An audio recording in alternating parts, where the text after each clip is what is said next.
Reeves, why are you in Darlington?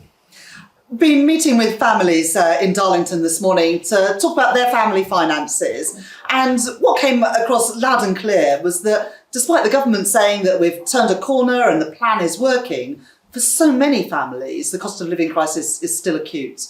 And indeed, analysis that I've published this morning shows that even a family where two people are working, there's a £150 hole in the weekly budget because of the impact of inflation these last 4 or 5 years. Would you cut their tax bill if you become Chancellor?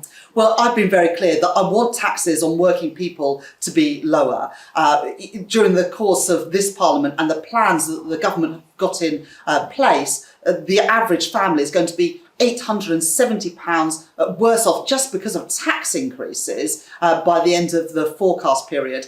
But you also know that I'm never going to make any promise where I can't say where the money's going to come from. That's what the Conservatives did in the mini budget. In fact, that is also what Rishi Sunak and Jeremy Hunt did in their budget just a few weeks ago, where they put out a £46 billion unfunded commitment around national insurance. I will never make a spending commitment without saying where the money's going to come from.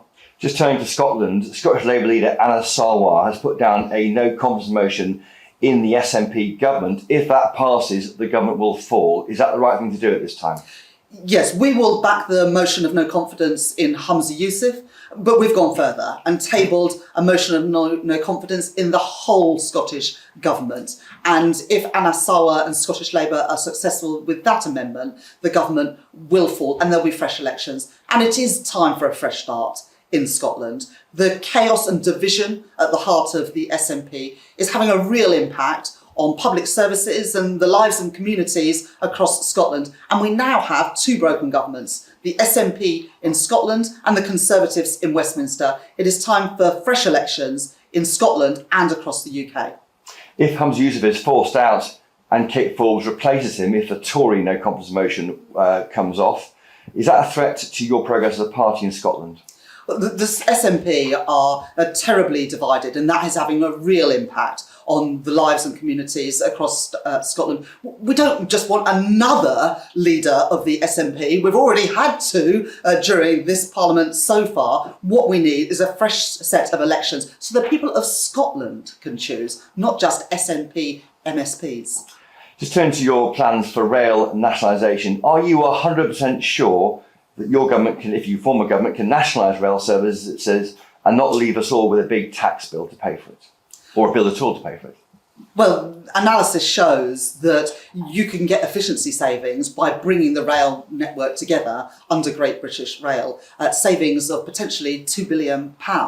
And that is the result of ending the chaotic system of multiple companies running different train services. And bringing those efficiencies will mean that we can make savings rather than any cost to taxpayers. But the record of a nationalised British Rail wasn't great in the 70s and 80s. Well, the record of this model of franchising is not working, and anybody who uses the train network in Britain today knows that the current system is not working and that it's time for change. Labour's plans to bring that rail network back under public ownership will make a difference with better fares and also a better service for commuters. Cheaper fares. Well, we've said that everybody be entitled to the lowest fares, that when trains are delayed or cancelled, that the repay mechanism will come in place automatically, and having a system where you're always paying the lowest fares. So commuters will pay less and they'll get a better service under Labour's plans. Rachel Reeves, thank you. Thank you.